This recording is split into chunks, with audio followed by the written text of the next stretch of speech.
देश की शान डोगरे, इस सीरीज में आप सबका स्वागत है। इसलिए सबसे पहले मैं देश की इस पावन धरा डुग्गर को नमन करती हूं, जिसने ऐसे शूरवीरों को जन्म दिया है जिन्होंने अपनी वीरता के झंडे विदेशों तक फहराए हैं। तो ऐसे ही एक शूरवीर से आज हम मुलाकात करने जा रहे हैं। हमारे बीच स्टूडियो में बैठे हैं कर्नल सुशील सिंह पठानिया जी। पठानिया साहब, आपका हमारे स्टूडियो में बहुत बहुत स्वागत है। Thank you Sushma ji, it's a great honour to be here ji. और मैं अपना आभार व्यक्त करता हूं दूरदर्शन को भी कि मुझे उन्होंने सम्मानित किया है देश की शान डोगरे प्रोग्राम का एक हिस्सा बनाने के लिए। जी तो सर, हमारे आप दर्शकों को ये बताइए कि आप कहाँ से, क्योंकि आप डोगरे हैं, तो आप डुग्गर प्रदेश के कौन से इलाके से बिलोंग करते हैं और आपकी जो आर्मी की जर्नी है वो कैसे शुरू हुई? सुषमा जी, मैं 1959 में विजयपुर तहसील, अभी डिस्ट्रिक्ट सांबा के एक कोठे गांव है, वहां पे पैदा हुआ था और तकरीबन 1 साल के बाद हम जम्मू आ गए थे। 1981 में आई वाज कमीशन्ड और उसके बाद तकरीबन मैंने 32 साल आर्मी के अंदर नौकरी की है। और जो मेरी पलटन है, वो जिसको बटालियन भी बोलते हैं, वो है 11th battalion Jammu and Kashmir rifles ji. तो वहां से हमारी जर्नी शुरू हुई थी। और उसके बाद during this journey I had जितने भी ये एरियाज हैं, आप मान लीजिए उत्तराखंड से शुरू कीजिए, उसके बाद आप नेफा में चले जाइए, जिसको पहले अरुणाचल प्रदेश बोलते हैं अभी। सर, आप थोड़ा सा स्टार्ट से बताएं, आप आर्मी में कैसे आए? देखिए, उन दिनों क्या था कि जब हम अपनी ग्रेजुएशन कर रहे थे तो बड़े लिमिटेड ऑप्शन होते थे जी। उसमें लोग डॉक्टर बनते थे, इंजीनियर बनते थे, पुलिस में जाते थे, और उन दोनों एक और बड़ी अच्छी चीज थी, वो थी बैंकों में प्रोबेशनरी अफसर्स। Now I am a 5th generation अफसर इन द आर्मी। तो मेरी जो सबसे पहली प्रायोरिटी थी वो यही थी कि मैं फौज में ट्राई करूं। तो यूपीएससी के अंदर हमने 80 में एग्जाम क्लियर कर दिया था और उसके बाद तकरीबन 9 महीने की ट्रेनिंग हमने की officers training academy Madras, now Chennai ji. उसके बाद हम कमीशन हो गई जी और उसके बाद ये जर्नी शुरू हो गई। और इसी जर्नी के दौरान मैं अपने आप को बड़ा लकी समझता हूं कि मेरे को अपनी बटालियन कमांड करने का मौका मिला। और मैंने अपनी बटालियन जो कमांड की थी वो की थी द्रास के अंदर 1 साल। और जो टोलोलिंग फीचर है, जहां से जो मेन कारगिल की बैटल लड़ी गई थी, वो मेरी जो बटालियन एरिया ऑफ रिस्पॉन्सिबिलिटी है उसके अंदर आता था। उसके बाद मैंने 1 साल कमांड की काक्सर में, जो कारगिल के पास है। और काक्सर का आपको पता होगा कि हमारी जो फर्स्ट कैजुअल्टी हुई थी, जिसको हमारे सौरभ कालिया, कैप्टन सौरभ कालिया को, तो जो बजरंग पोस्ट के नजदीक वाला एरिया था वो भी मेरे बटालियन एरिया के अंडर आता था। तो 2 साल के करीब हमने वहां पे नौकरी की। उसके बाद then I was lucky to command TA battalion for 4 years। वहां से फिर हम सुपर एन्यूएट हुए। Then I was in district soldier board Samba as a secretary cum Zila Sainik welfare officer for about 3 years। और उसके बाद फिर हमने पॉलिटिक्स ज्वाइन की। और अभी सुपर एन्यूएशन के बाद की जो जर्नी है वो अभी चली आ रही है जी। सर, आप आर्मी में गए, क्या आपकी कोई आर्मी बैकग्राउंड थी या? 5th generation, I told you ना। मेरे जो हमारे डोगरों में क्या है कि ट्रेडिशन है जी। तो अभी हमारा जो, अगर आप देख लें, अगर आपको विजयपुर तहसील के बारे में बताऊं तो मेरे अपने हिसाब से विजयपुर तहसील जो है पूरी दुनिया में एक वो तहसील होगी जहां पर सबसे ज्यादा सर्विंग और रिटायर्ड जेसीओज, अदर रैंक्स और अफसर्स हैं जी। तो ये पैशन था डोगरों के अंदर, आपको पता ही है कि they prefer to be a soldier. तो वहीं से हमारी जो सोल्जर की जर्नी शुरू हो गई और उसके बाद ये चलती रहती है। Then you retire, then you do something post superannuation. तो अभी चल रहा है वो जर्नी हमारी आफ्टर रिटायरमेंट वाली जी। खंड भी डोगरे ते खीर भी डोगरे जी। खुए दा ठंडा नीर भी डोगरे, आकड़ा कोई तां पीर भी डोगरे, डंडे दी गल समझाई जाया, डोगरा देश जगाई जाया। सर, तुस डुग्गर दे ऐसे प्रदेश चा बिलोंग करदे हो जिसी सांबा तहसील आखदे न।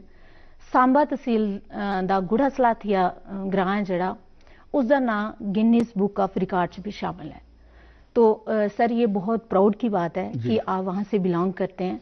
आप अपने एक्सपीरियंसेस हमारे दर्शकों के साथ शेयर कीजिए। आप जैसे आपको शौर्य चक्र से सम्मानित किया गया, जी किस तरह की ये जर्नी रही? आप देखिए, हमारे मैं जहाँ तक ये शौर्य चक्र का सवाल है, भगवान के लिए I am grateful to God कि they consider me fit enough to be awarded with that. Shaurya Chakra जो है पीस टाइम में 3rd हाईएस्ट अवार्ड है, और ये मेरे को मिला as a second lieutenant. Okay. और ये प्रेसिडेंट ने, उस समय प्रेसिडेंट ज्ञानी जेल सिंह जी हुआ करते थे, तो उनके हाथों ये इन्वेस्टिचर सेरेमनी होती है राष्ट्रपति भवन में, तो वहाँ ये अवार्ड मेरे को दिया गया। और ये अवार्ड जो मेरे को दिया गया क्योंकि हम लोगों ने 3 जो मिजो नेशनल फ्रंट के जो थे मिलिटेंट, उनको पकड़ा था वहाँ पे वेपन एम्यूनिशन के साथ, साथ में उन्होंने कुछ पैसे टैक्स कलेक्ट किए हुए थे and some incriminatory kind of a documents which they had. तो हम वहाँ से जब निकल गए, उसके बाद मेरी पलटन योल आ गई। हम भूल चुके थे इसके बारे में, किसी ने हमारी साइटेशन भी भेजी है, but then probably God was kind, so Shaurya Chakra मिल गया। And this is the story as far the Shaurya Chakra is concern. Sir, सबको मौका मिलता है जिंदगी में एक बार कुछ कर दिखाने का, लेकिन उस पर जो खरा उतरता है उसको ही सम्मानित किया जाता है। तो जब आपको ये सम्मान मिला, या आपको जब ये पता चला कि आपको ये सम्मान मिलने वाला है, तो आपको कैसा लगा? देखिए, एक शुरू में तो बड़ा जोश होता है, you feel that you are a achiever. और उसके बाद जो आपको ट्रीटमेंट दी जाती है राष्ट्रपति भवन में, राष्ट्रपति जी आपको, तो you feel quite proud about it.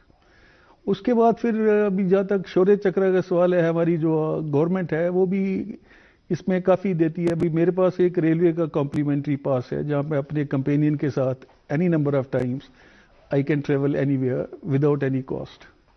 इसके अलावा अभी तकरीबन 6-7 हज़ार रुपया जो है मेरी पेंशन में शौर्य चक्र के जो रेन्यूमरेशन मिलता है वो भी मिल जाते हैं। और इसके अलावा जैसे आप बोलती हैं कि आपने ये सवाल पूछा, तो it's quite a proud moment कि that we could do something for the nation. To some extent you feel कि थोड़ा आपने जिंदगी में अचीव कर लिया। जी, परिवार का आपका एक्सपीरियंस कैसा रहा शौर्य चक्र मिलने के बाद? देखिए, उसमें क्या होता है मैडम कि कोई भी अचीवमेंट जो होती है दैट इज नॉट एवरलास्टिंग। जी। और उसके बाद फिर वो जो नया जो खुशी मिलती है वो आस्ते आस्ते, and this is a old saying कि once you achieve a thing you lose it value and then you start looking for something bigger. But then at the same time मैं ये सोचता हूँ कि it's a quite, I feel, in fact सब बड़ी proud feel करते हैं। Family की भी मैं अगर बात करूँ, उनको भी अच्छा लगता है। So it's a feel good factor that your efforts have been recognized and you have been suitably awarded for that. जी सर, ये यूनाइटेड नेशन मिशन क्या है और आपकी इसमें क्या भूमिका है? देखिए, भारत की क्या भूमिका है? मैंने एक, I was again very fortunate to have served in the UN mission as a peace keeping forces. उस समय मैं 4th बटालियन जैकरिफ, और ये वो बटालियन है जिसके जोरावर सिंह जी होते थे। ओके। तो और हमारी मेस में अभी अगर हम 4 जैक की बात करें, फतेह शिवजी भी बोलते हैं उसको, तो मेरी वहाँ पे पोस्टिंग आ गई थी जब ये कंबोडिया में जा रहे थे। तो हमने वहाँ पे जब ये पीस कीपिंग वहाँ चली थी, तो कंबोडिया के जो इलेक्शन हुए थे वो हमने करवाए थे। तो again that is a great movement कि आपने यूएन मिशन में गए, 6.5-7 महीने हम वहाँ पे रहे, and we could achieve something. Because Cambodia, आपको पता, ये एक ऐसी कंट्री थी जो बहुत बैकवर्ड थी। वहाँ पे एक पोल पॉट रजीम था और उसका ख्याल था कि पढ़ाई लिखाई जो है ये लोगों को खराब करती है। So he put the country in a reverse gear, और जितने भी पढ़े लिखे इंटेलेक्चुअल लोग थे उन्होंने उसको मरवाना शुरू कर दिया। तो ये बड़ा अच्छा एक्सपीरियंस रहा। वहाँ पे आप अलग अलग देशों की जो पीस कीपिंग फोर्सेज है उसके साथ इंटरेक्ट करते हैं, यूएन के जो ऑफिशियल्स हैं उनके साथ इंटरेक्ट करते हैं। तो that was a great learning. आपको कितने टाइम उनके साथ काम करने का मौका मिला? देखिए madam, I serve there because जब इलेक्शन कंप्लीट हो गए तो हमारा मिशन कंप्लीट हो गया। So we were there for about 6.5 से 7 महीने रहे थे वहाँ। ठीक है।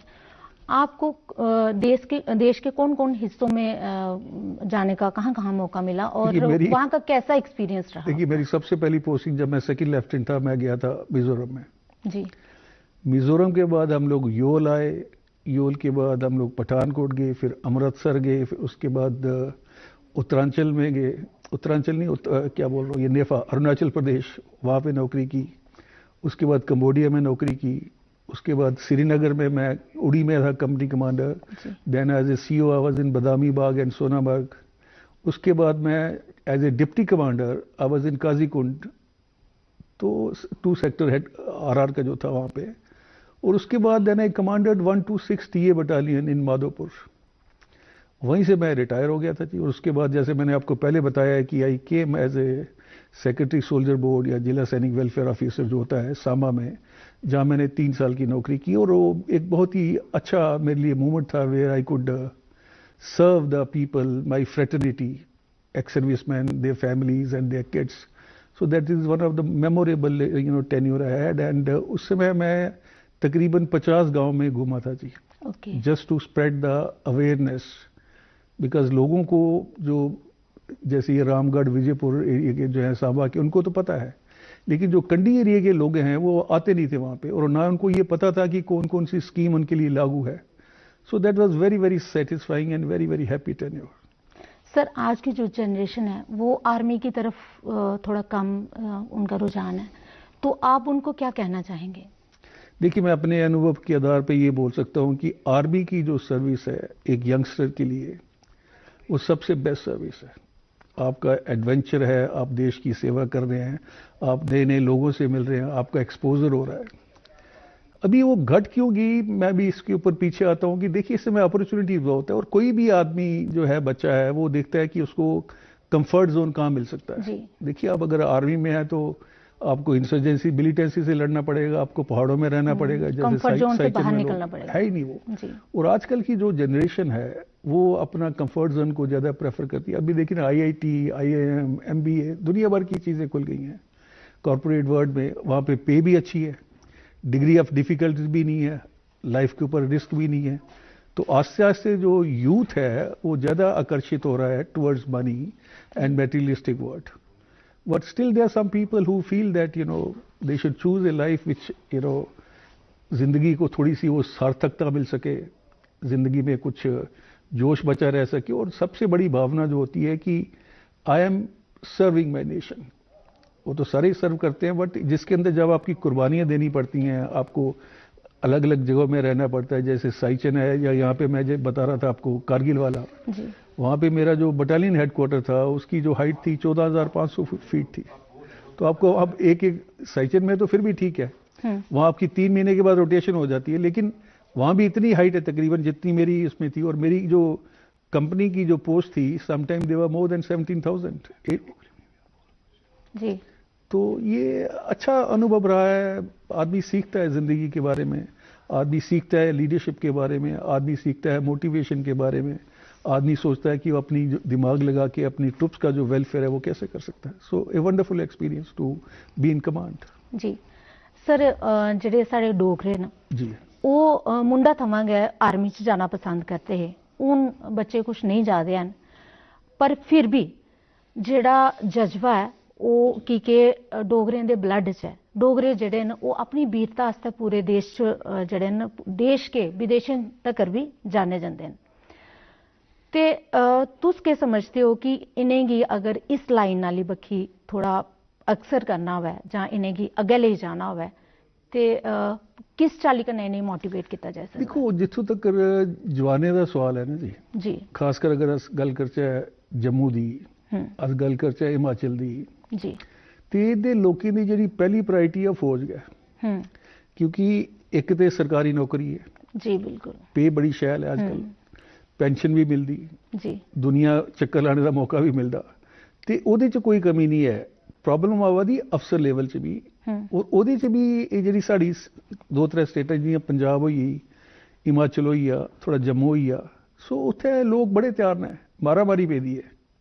मतलब अगर 10 बच्चे की वैकेंसियां अवेलेबल ने भर्ती वास्ते तो तुम देखियो 6,000 लोग आए ने उत्थे जी, बिल्कुल। तो ये जी चीज़ है ट्रिकल नहीं की थी, लेकिन हुण दूए देखो गुजरात वाले पासे लोग बिल्कुल इंटरस्टेड नहीं है जी, महाराष्ट्र वाले पासे लोग बिल्कुल इंटरस्टेड नहीं है, बिकॉज उनकी प्रायोरिटी जी है वो लाइफ स्टाइल है तो पैसा है जी, बिल्कुल। और साढ़े इतने तुहानू पता बेरोजगारी भी नहीं है, पहाड़े च लोग रोआ दे टापी होंदे ने, and Dogras are, let me tell you, हुण मैं अगर जनरल जोरावर की गल करा, जनरल जोरावर कोला बड़ा योद्धा ते शूरवीर और महाराजा गुलाब सिंह जी राजा मैं कुछ नहीं दिखे। महाराजा गुलाब सिंह ने तो ये साल आओ कि 1834 या 1841 की जो उन्हें लेह आले पासे मुड़े है वो, उसले रियासी का उठिए तुस सारा लेह लद्दाख क्रॉस करते हो घोड़े पर जी बिल्कुल और थोड़े कोल कोई लॉजिस्टिक मेंटेनेंस का सिस्टम भी नहीं है तुसे उस रस्ते जिथे 15-15 16-16 हज़ार और बर्फ पेदी होंदी तुस उत्थे जांदे हो भी लड़ाइयां भी लड़दे हो फिर लॉजिस्टिकली भी मेंटेन करदे हो आर्म्स एंड एम्यूनिशन भी करदे हो और ये जिहड़ा मैं थोड़ा कन्नै जिल्लै गल करा दा है कि एक जनरल जोरावर एक योद्धा है जिन्हें तिब्बत ने गी हराया एक मानतलाई फ्लैग है वो अज भी बड़ा प्राउडली डिस्पले होंदा है फोर्ज एक्रिफ दी मैस च और इंडिया दे विच वो पहला मौका है कि असें कुदै तिब्बत जाइए जो चाइना करना है उन्हें गी हराया होगा और उस टाइम पे जिल्लै कोई साधन नहीं है अजकल तो लॉजिस्टिक मेंटेन होई बड़ी चीज़ आई गई हूँ तुस लाओ घोड़े पर जा दे बंदे उत्थे लड़ा दे भी हैं वैदर कन्नै भी लड़ा दे अपने दुश्मने कन्नै भी लड़ा दे और फिर जो मानतलाई का फ्लैग जिल्लै कैप्चर किया उसकी कोई मिसाल नहीं है तो असें सोचा ने कि जनरल जोरावर पर होई सका तो एक मूवी बनाचा है क्योंकि वो दुनिया भर के बेस्ट योद्धा ने मेरी नज़र च और being from the Jammu and Kashmir rifle वो सारे रेजिमेंट के लेजेंड भी हैं ते अस कोशिश कर रहे हैं कि कुतै एक उंदे पर फिल्म बनी है ताकि लोकें तक ये गल पुज्जे कि जनरल जोरावर जिहड़े ने उन्हें जिहड़ा उनका समान है नवी जनरेशन जिहड़ी है वो इंस्पायर होया जी उन्हें देश आस्ते केह् कीता लोकें सामने आना चाहिए बिल्कुल कर्नल साहब तुस थोड़ा हारा दर्शकें साढ़े ये भी दसो कि जिसले एक फौजी आर्मी च जंदा है भर्थी होंदा है ते उसका केह् ख्वाब होंदा कि मेरा नां जेह्ड़ा कुतै में कोई लड़ाई लड़ा जां इ'यां थोड़ा किसके दा करवां लड़ाई कोला दूर करवां ते ठीक है किस चाल्ली दा तुस कोई भी जेह्ड़ा सच्चा फौजी है वो लड़ाई पसंद नहीं करता लड़ाई पसंद नहीं करता ना कदे वो चाहता है कि दुश्मन या कन्नै वार होए जी लेकिन जिल्लै वार थोड़े पर थोपिया जा तो फिर बंदा भी कोई पिछे भी नहीं हटदा जी इंडियन आर्मी दी भी अगर अस गल करचै तो इंडियन आर्मी दे 71 गी छड्डियै बिकॉज 71 दा जेह्ड़ा ऑपरेशन हा वो असें बाई डिज़ाइन किया ਉਹਦੇ ਚ ਜਿਹੜੇ ਫੀਲਡ ਮਾਰਸ਼ਲ ਮਾਨਕਸ਼ਨ ਉਹਨਾਂ ਨੇ ਬੜਾ ਅੱਛਾ ਰੋਲ ਪਲੇ ਕੀਤਾ ਜਿਹੜੇ ਜਿੱਥੇ ਅਸੀਂ ਪਾਕਿਸਤਾਨ ਦੇ 2 ਟੁਕੜੇ ਕੀਤੇ ਹੈ ਬੰਗਲਾਦੇਸ਼ ਦਾ ਜਿਲੇ ਜਨਮ ਹੋਇਆ ਹੈ ਓਕੇ ਬਾਕੀ 65 ਵਾਲਾ ਸਾਡੇ ਪਰ ਥੋਪਿਆ ਗਿਆ 62 ਵਾਲਾ ਸਾਡੇ ਪਰ ਥੋਪਿਆ ਗਿਆ 48 ਵਾਲਾ ਸਾਡੇ ਪਰ ਥੋਪਿਆ ਗਿਆ ਜਿਲੇ ਪਾਕਿਸਤਾਨੀ ਕਬਾਇਲੀ ਕਨੇ ਜਾਂ ਰੇਡਰਸ ਕਨੇ ਜਿਲੇ ਉਹਨੇ ਅਟੈਕ ਕੀਤਾ ਹੈ ਕਸ਼ਮੀਰ ਚ ਰਜੌਰੀ ਚ ਪੁੰਛ ਵਾਲੇ ਪਾਸੇ ਮੇਂਢਰ ਵਾਲੇ ਪਾਸੇ ਤੇ ਉਹ ਸਾਡੇ ਪਰ ਥੋਪਿਆ ਗਿਆ युद्ध ਦੀ ਸ਼ੁਰੂਆਤ ਹੈ ਜਿਹੜੀ ਹਮੇਸ਼ਾ दुई तरफा दा होंदी है हिंदुस्तान ने कदे 71 च थोड़ा जिहा भी कंफ्यूजन है because 71 was a planned operation जिले पाकिस्तान दे जुल्म बधिए और उसके बाद इंदिरा गांधी ने डिसीजन लिया कि बांग्लादेश की लिबरेट कराना है जी तो बेसिकली तो किलो ह्यूमैनिटेरियन ग्राउंड भी है नेशनल इंटरेस्ट भी है स्ट्रेटेजिकल इंटरेस्ट भी है और बड़ी बड़ी अचीवमेंट है अगर तुस एक देश से जो दुश्मन देश है थोड़े कन्नै जो पंगा ले सकता है और पंगे ले भी है तो जिले वो बाद जो 2 कंट्रीज बनी है तो उनकी जी हाँ ना डोगरी झग बही दी हूँ भी बैठी दी उनकी झग जी जी जी सरफरोशी की तमन्ना अब हमारे दिल में है देखना है योश कितना बाजुए कातिल में है तो सर इस लाइन को जब हम पढ़ते हैं सुनते हैं तो हमारे जहन में एक जुनून सा आता है तो चाहे आप रिटायर हो चुके हैं अब तो क्या अब भी आपके अंदर वो जुनून है जब देश की बारी आती है जब आप सुनते हो मिलिटेंसी है या कुछ देश पे कोई ऐसी आफत आती है जैसे देश पे कोई सपोज कोई आपकी जरूरत है देश को तो आपके अंदर कैसा जज्बा आता है? देखिए फौज में क्या होता है कि एक रिजर्विस्ट होते हैं जब इंसान रिटायर हो जाता है फौजी तो 3-4 साल वो रिजर्विस्ट लिस्ट में रहता है जी उसका मतलब ये होता है कि अगर कल को ऐसी कोई बात बनती है जिसमें लड़ाई की या वॉर की बात हो तो ही कैन बी रिकॉल्ड वो लोग जाते हैं रिजर्विस्ट वो लड़ाई लड़ते भी हैं सर मैं आपसे पूछना चाहूंगी कि आपके अंदर वो कैसा जज्बा क्या अब भी है? देखिए एक फौजी का एक कहावत है Sushma ji once a soldier जी ऑलवेज ए सोल्जर ओके दूसरी कहावत है कि soldiers never die they just fade away तो अभी जो अगर आप जज्बे की बात करते हैं अभी आप देखिए बरकरार है वो रहता है जी वो आपकी वो देखिए वो आपके डीएनए में आ जाता है नेशनलिस्ट जिसको बात करते हैं ना अभी मैं आपको बताता हूं कि मैं जज्बा कहाँ पे अभी मैं जंग के तो जा नहीं सकता बिकॉज जंग कहीं हो नहीं रही है जी बाकी मैंने जो पहला मेरे को जो शौर्य चक्र मिला था वो मिलिटेंसी के ऊपर मिला था, जिस समय जो मिजोरम में चल रही थी, 81 की बात कर रहा हूँ। उसके बाद उड़ी में मैं कंपनी कमांडर रहा हूँ, वहाँ भी मिलिटेंसी के खिलाफ लड़ते रहे। श्रीनगर में था जब बदामी बाग और सोनामर्ग में, वहाँ भी मिलिटेंसी के खिलाफ लड़ते रहे। तो ये सारी चीजें आती हैं, जज्बा कहीं नहीं जाता, एक बार आप बन जाते हैं, बिकॉज आप बदल नहीं सकते। देखिए फंडामेंटली पर्सन डजंट चेंज। और उसके बाद आप मान लीजिए कि 32 साल का आपकी जर्नी रहती है फौज के अंदर, और उसमें क्या होता है कि 32 साल की अगर आप बात करते हैं, आप सिर्फ 2 महीने छुट्टी आते हैं, 10 महीने वो फौज आपका घर बन जाता है। आपके अंदर वो डिसिप्लिन आ जाता है, आपके अंदर नेशनलिज्म आ जाता है, आपके अंदर पैट्रियटिज्म आ जाता है, और वो कभी नहीं जाएगा, ना कभी जाता है जी। अभी मैंने क्या किया कि देखिए, मैं ये सोचता था कि मेरे को रिटायरमेंट के बाद मैं क्या करूं, या तो मैं घर में बैठ जाऊं जी। या मैं लोगों की सेवा करते रहूं, क्योंकि जब आप लोगों की सेवा करेंगे देश की सेवा करेंगे। तो इस समय मैं एक सैनिक समाज पार्टी है, मैं उसका स्टेट प्रेसिडेंट हूं जी। मैंने अपना एक मोटिवेशन चैनल बनाया हुआ है, जिसके अंदर मैं यूथ को एम्पावर करने की कोशिश कर रहा हूं। तो सवाल ये नहीं है कि देश मेरे को क्या दे रहा है, सवाल ये है कि मैं देश को क्या दे रहा हूं जी। और ये मेरा मैसेज रहेगा यूथ के लिए कि आप अपने आप को उस हद तक एम्पावर करें जहां आप देश की ग्रोथ में, उसकी डेवलपमेंट में, उसमें जो प्रॉब्लम्स हैं उनको मिटाने में एक ऐसा देश बने जो दुनिया में सबसे अच्छा हो। सारे जहां से अच्छा हिंदुस्तान हमारा, इकबाल ने जो लिखा था वो ठीक है, लेकिन अभी हमें अपने दिल के अंदर झांक के देखना चाहिए कि हम एक्चुअली कर क्या रहे हैं। देखिए नारेबाजी ठीक है, कविता ठीक है, वो मंच पे आप जाके भाषण दे सकते हैं, लेकिन कभी हम अपने अंदर जब झांक के देखते हैं कि मैं कर क्या रहा हूं देश के लिए, अपने समाज के लिए मैं क्या कर रहा हूं, सो दैट इज मोस्ट इंपॉर्टेंट।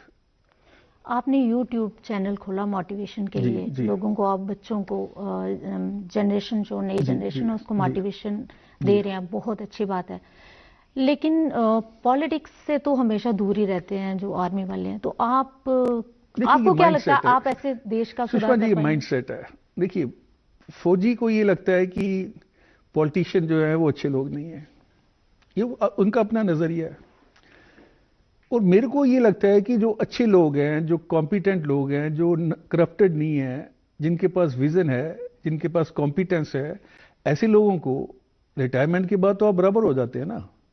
तो देश की सेवा के लिए अगर अच्छे पॉलिटिक्स में लोग जाएंगे तो देश तरक्की करेगा जी।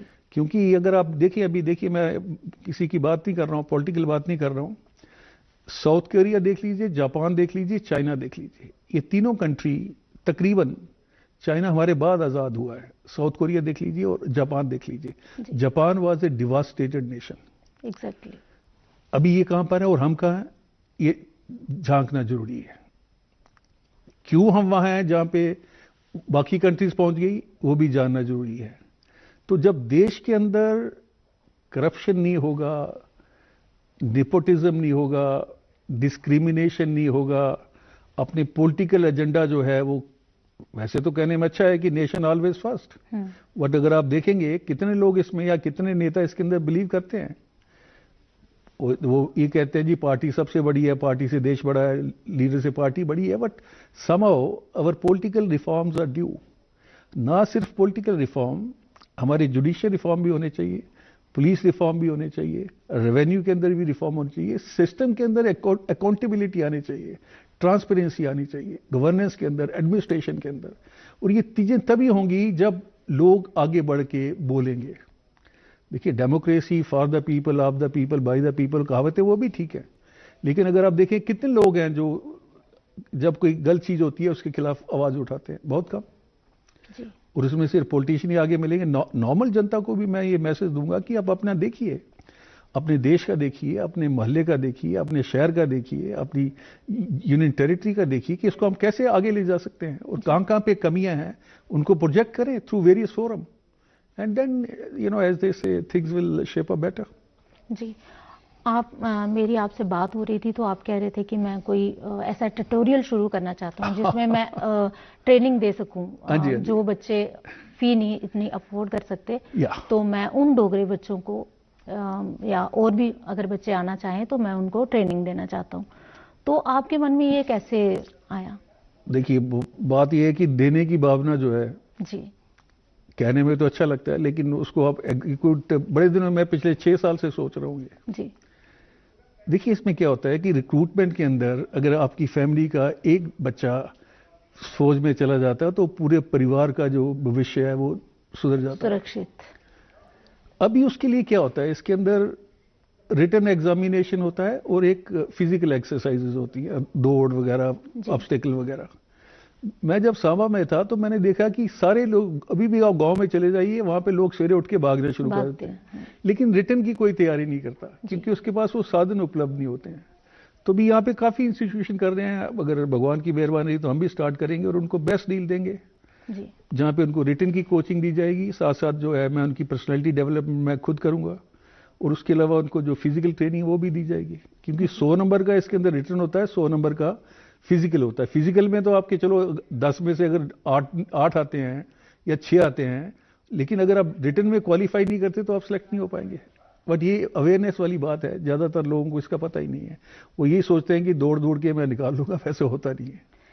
सर, रिटायरमेंट के बाद आप जिला सैनिक बोर्ड वेलफेयर सांबा में भी रहे हैं, वहां पे आपने क्या कंट्रीब्यूट किया, थोड़ा शॉर्ट में अपने। मैं आपको बताता हूँ जी, मैंने एक गोल सेट किया था जी कि मैंने लोगों को बताना है इसके बारे में कि हमारे पास क्या क्या स्कीमें हैं, क्या क्या इंसेंटिव हैं, क्या क्या उनको फायदे मिल सकते हैं। अभी हमारे जो कंडी एरिया के लोग हैं वो जनरली घर से बाहर नहीं निकलते हैं रिटायरमेंट के बाद, तो एज ए रिजल्ट वो उन स्कीमों को अवेल नहीं कर पाते, वंचित रह जाते हैं। बिल्कुल। तो जब मैंने छोड़ा वहां पे, तो आप ये मान के, अगर हम फुटफॉल की बात करते हैं तो 20 से 25% फुटफॉल बढ़ा था, because I told you I visited about 50 villages. तो फुटफॉल बढ़ने से क्या है कि अगर पहले 100 बंदों को फायदा हो रहा था, जब मैंने अपना टेन्योर किया तो 125 बंदे वहां पे आना शुरू हो गए थे। जी जी। तो ये कुछ कमियां हैं कि हम लोग, क्योंकि आप पर्सनली जुड़े हुए हैं, आप डोगरे हैं यहाँ के, तुस लोकें कन्नै पर्सनली जुड़े दे हो, इमोशन थोड़े जुड़े दे न, इस करियै तुस चाहते हो कि ये फायदा जड़ा ज्यादा कोला ज्यादा लोकें मिले, ताकि लोग जिहड़ियां स्कीम्स गौरमेंट की तरफा दा दित्तियां जा करदियां उनका फायदा ले सकन। कर्नल साहब, तुस साढ़े स्टूडियो च आए, तुंदा मता मता धन्नवाद। Thank you Sushma ji, it was a great honour और बड़ा अच्छा लगा थोड़ा कने इंटरेक्ट करिए। और दूरदर्शन का भी मैं एक बार दोबारा थोड़ा जा आभार व्यक्त करना, so kind of you, it's a great day for me, always cherish the memories and I wish you know all the best for my Jammu Kashmir UT and it's people. Okay, thank you sir. Thank you. तो अगली कड़ी में हम मिलेंगे किसी और ऐसे ही शूरवीर के साथ, तो इजाजत दीजिए, नमस्कार।